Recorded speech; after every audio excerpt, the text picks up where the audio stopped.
Before the end of the first special session, Texas senators passed a slate of bills in response to the floods that killed more than 100 people. The measures would mandate warning sirens in flood-prone areas, camps in floodplains to activate evacuation plans when there's a flash flood warning, and require local governments to conduct annual emergency plan drills. The state plans to set aside $200 million for relief and recovery efforts and more than $20 million for new weather forecast systems. But those plans can't move forward until the stalemate ends at the Capitol. And while Republicans and Democrats point fingers at each other, residents in Kerr County try to rebuild. Correspondent McKim shares the story of one couple trying to stay afloat.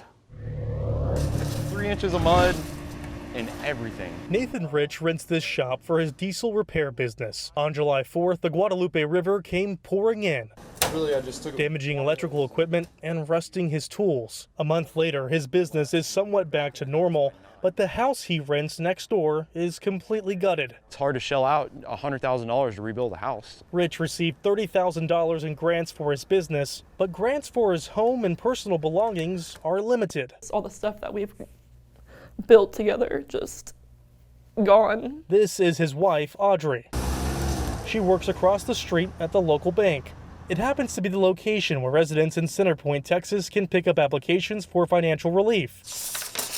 That money is being distributed by the Center Point Alliance for Progress, which has about $270,000 to hand out. We have a committee that actually went to their houses to verify that they did have damage. So far, it's helped 58 families with $2,500 checks. Paid rent.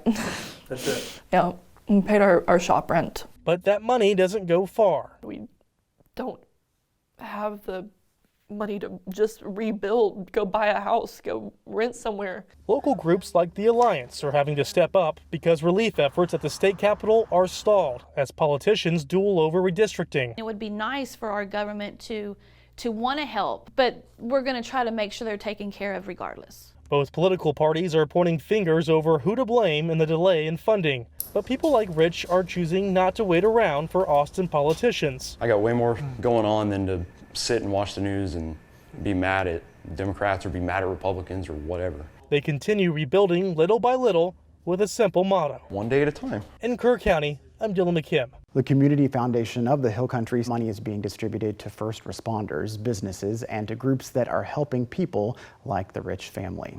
Last month, country music star George Strait headlined a benefit concert that raised more than $6 million for people affected by the flood.